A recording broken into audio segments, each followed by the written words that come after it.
গ্যাটিডেক্স, গ্যাটিফ্লক্সাসিন dexamethasone phosphate এরকম একটি কথা লেখা আছে। জীবাণুমুক্ত চোখের ড্রপ এরকম একটি কথা লেখা আছে।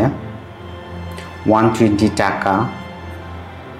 Indication bacterial conjunctivitis, blepharitis, ocular surgical prophylaxis এরকম একটি কথা লেখা আছে। তো আজকে গ্যাটিডেক্স চোখের ড্রপটি নিয়ে আলোচনা করব। গ্যাটিডেক্স হচ্ছে গ্যাটিফ্লক্সাসিন আছে, ডেক্সামেথাসোন রয়েছে। আমরা জানি গ্যাটিফ্লক্সাসিন হচ্ছে অ্যান্টিবায়োটিক অ্যান্ড ডেক্সামেথাসোন হচ্ছে স্টেরয়েড। তো অ্যান্টিবায়োটিক অ্যান্ড স্টেরয়েডের কম্বিনেশনে এই ড্রপটি।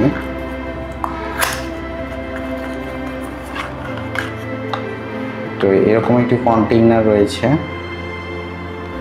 দেখা যাক। ড্রপের মুখ খুললে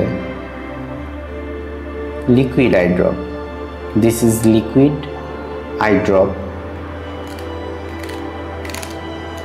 অনেকেই জানতে চান যে চোখের ড্রপ কোথায় দিতে হয়। তো এটা আমাদের চোখের স্ট্রাকচার হলে এটা লোয়ার লিড হলে লোয়ার লিড টেনে ধরলে এখানে একটা গ্যাপ তৈরি হয়। এই গ্যাপে 1 ফোঁটা করে চোখের ড্রপ দেওয়ার নিয়ম। তো অনেক সময় প্রেসক্রিপশনে 2-3টি ড্রপ লেখা থাকে। অনেকেই জানতে চান যে একটি ড্রপ ব্যবহার করার কত মিনিট পর অন্য একটি ড্রপ ব্যবহার করতে হবে। তো একটি ড্রপ ব্যবহার করার 5 থেকে 10 মিনিট পর অপর একটি ড্রপ দিতে হবে। এবং অনেকেই জানতে চান যে আমরা যে চোখের ওয়েন্টমেন্ট ব্যবহার করি, চোখের ওয়েন্টমেন্ট কখন ব্যবহার করতে হয়, কিভাবে ব্যবহার করতে হয়। তো চোখের ওয়েন্টমেন্ট সাধারণত রাত্রে ব্যবহার করার নিয়ম। চোখের ওয়েন্টমেন্ট নাইট টাইম কাভারেজের জন্য ব্যবহার করা হয় এবং ডে টাইম কাভারেজ দেয় এই চোখের ড্রপ।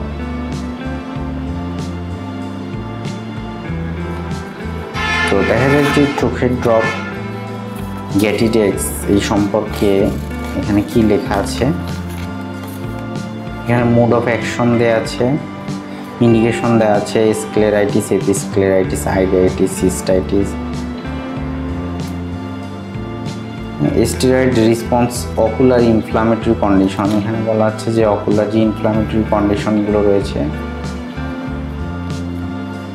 সেসব ক্ষেত্রে এটা ইন্ডিকেটেড। এরকম কথা বলা হয়েছে, যেমন chronic anterior uveitis, disciform, intestinal keratitis, allergy corneal এরকম কথা লেখা আছে। Corneal injury and chemical radiation, thermal burn এরকম কিছু কথা লেখা আছে। সাইড ইফেক্ট লেখা আছে mild burning, chemosis, redness. Contraindication in fungal or viral diseases of the eye and patients who are hypersensitive to the component of গ্যাটিডেক্স এরকম একটি কথা লেখা আছে। ফাঙ্গাল এবং ভাইরাল ডিজিজের ক্ষেত্রে কন্ট্রাইন্ডিকেটেড এরকম একটি কথা লেখা আছে। পেশেন্ট যাদের হাইপার সেন্সিটিভিটি রয়েছে তাদের ক্ষেত্রে এটি কন্ট্রাইন্ডিকেটেড এরকম একটি কথা আছে। তো এটা স্টেরয়েড। সো এইরকম ড্রপ ব্যবহার করলে অবশ্যই চোখের প্রেশার চেক করে নেওয়া উচিত এবং যে কোনো রকম ড্রপ ব্যবহারের পূর্বে অবশ্যই নিকটস্থ চক্ষু হাসপাতালে যেতে হবে। একটি শিক্ষামূলক চ্যানেল, জাস্ট জানার জন্য। রেজিস্টার্ড চিকিৎসকের পরামর্শ ছাড়া অবশ্যই চোখের ড্রপ ব্যবহার করা যাবে না।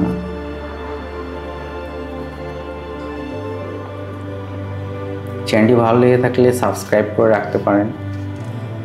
সবাই সুস্থ থাকবেন, ভালো থাকবেন। ধন্যবাদ সবাইকে। আল্লাহ হাফেজ।